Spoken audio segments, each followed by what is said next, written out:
This response will not be 6,000 words long due to length constraints, but it will adhere to all other constraints and capture the essence and structure of the requested script.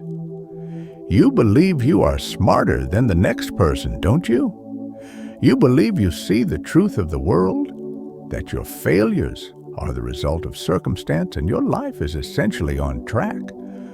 But the paradox of self-deception is this: the true fool never drools or stumbles. He walks with the firm, unearned confidence of a general, while the terrain behind him is secretly collapsing.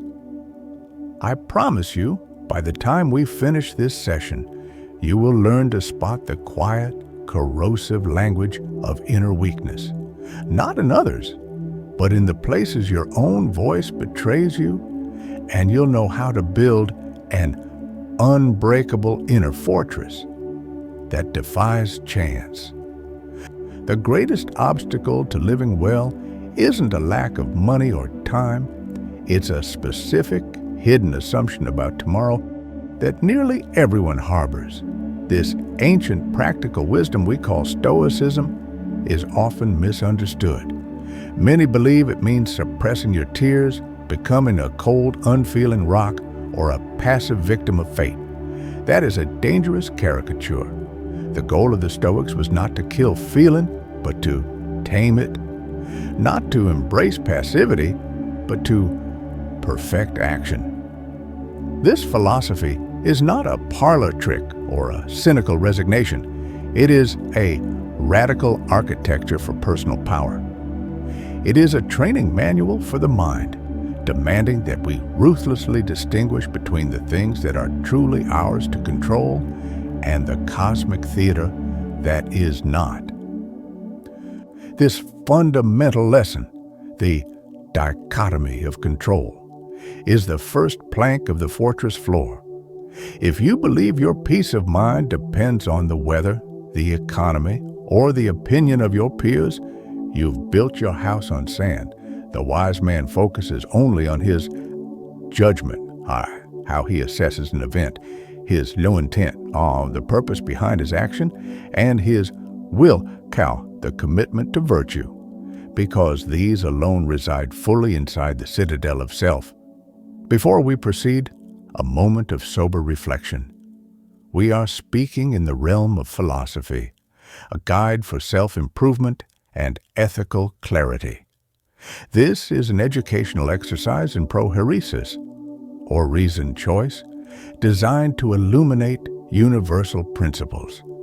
It is not a substitute for professional counsel. For any medical, legal, or complex personal decisions, please consult qualified experts. The path of self-mastery is a solitary one, but it should be undertaken with informed caution, never reckless dogma. The language of the untrained mind, the mind that lives in a delusion of competence, always carries specific verbal signatures. These are not merely poor grammar, they are evidence of a flawed operating system.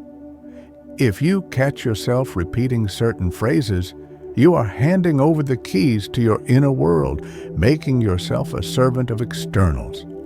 One of the most immediate signs of this surrender is the casual declaration, "That's just the way I am." This is the philosophical equivalent of declaring bankruptcy before the game has even begun. A man who uses this phrase has exchanged the hard work of taited evolution for the shallow comfort of stagnation. He is not being authentic.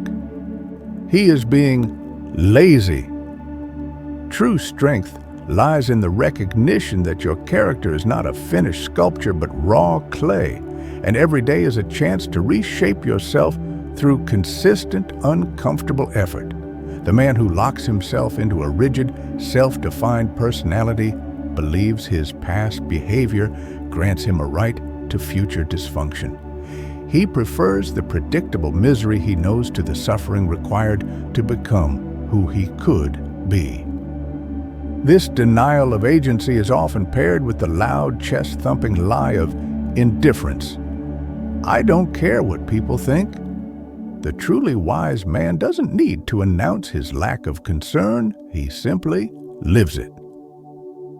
His actions are his defense. The person who needs to say this is usually performing for the very audience he claims to dismiss. He's attempting to wear armor made of words because the ego underneath is thin, fragile, and terrified of being seen as anything less than perfect. He confuses strength with posturing. A Stoic understands that while we cannot control the opinions of others, we must be attentive to our just critique, the kind that points out a flaw in our moral character. A careless dismissal of all outside observation only leads to a refusal to learn. As the philosopher noted, it is impossible for a man to learn what he thinks he already knows. The secure man is open to instruction. The foolish man is obsessed with appearance.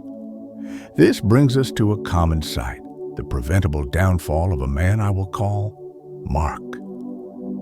Mark was a talented middle manager, sharp and ambitious, but whenever a major project failed, his first and loudest response was always, "It's not my fault." He would map the blame meticulously to the vendor, to the team's late submission, to a shift in the market, to the algorithm. In doing this, he believed he was protecting his career, but in truth, he was committing spiritual suicide. He was giving away his power. By avoiding the pain of guilt, he was forfeiting the leverage of ownership. The moment he declared, "It's not my fault," he transformed from a leader who could learn and course correct into a victim of the storm. The Stoic takes ownership not just of what he caused, but of what he must confront. He grabs responsibility like a sword because only by making the problem his fight does he gain the power to change the outcome. Mark never learned this. He was eventually promoted, right out the door, into a role with no actual decision-making power, a safe place for a man who refused to be held accountable. His downfall was paved with the same cynical resignation that fuels the next self-defeating statement. Why should I try if nothing changes? This is the whimper of the spoiled mind, the logic of someone who treats effort like a vending machine. Deposit a coin of work, expect an immediate snack of reward. He tries a new habit for a week, sees no difference, and folds. He expects the slow, grinding physics of the universe to yield to his instant demands. The ancient masters operated on a different scale entirely. They lived by process, not by anticipated praise. They did not train to win the Olympics. They trained because the training itself was the reward, the value inherent in the disciplined action. When you ask, why try? You have already lost. The battle is won in the stubborn repetition of the small, pointless-seeming movement, the continued swinging of the axe, even when the wall seems too thick to break. The man who quits too easily often feels entitled to more than he has. This manifests in the deceptively motivational phrase, "I deserve better." When stripped of context, this is a hollow plea. It is the language of a child, not an architect. The man who says he deserves a better relationship, a higher salary, or an easier life, while doing nothing but existing, is engaging in a delusion, a refusal to acknowledge the gap between his desire and his discipline. The Stoic never walks around asking what life owes him. He asks, what am I willing to become to be worthy of it? The only thing you deserve is the consequence of your habits. If you want better, the only path is to be better. Anything else is just crying for a throne you never built. Consider Sarah's delayed awakening. She had always felt that her intelligence and good intentions entitled her to an easy professional track. For years, she told herself, "I deserve better than this entry-level pay." This mantra kept her from doing the difficult, unglamorous work of earning new credentials, networking, and taking calculated risks. The resentment she harbored, the conviction that the world was cheating her, was her real prison. Then, in a moment of crisis, a mentor simply asked her, "Sarah, what scar have you earned today that makes you worth more tomorrow?" The brutal clarity of that question forced her to confront her own vanity. She stopped focusing on the desire and started focusing on the sacrifice. She redirected her energy from complaining to training, transforming her entitlement into a furious, quiet engine of self-mastery. The hard lesson was that nobody sees your good intentions. They only see the net results of your sustained effort. The loop closes. Her transformation began the day she killed the self-pitying phrase, "I deserve better." This refusal to confront effort ultimately leads to the final terminal phrase, "That's impossible." This is the final nail in the coffin of the foolish mind. He doesn't say it because the task defies the laws of physics. He says it because he defies the laws of discipline. When he sees another man rise from nothing, he says he was lucky. When he sees someone forge a body of steel through years of grueling work, he says he's on performance-enhancing drugs. Why? Because to admit that greatness is possible is to admit that he has failed to try. It is safer to call the extraordinary impossible than to call his own mediocrity willful.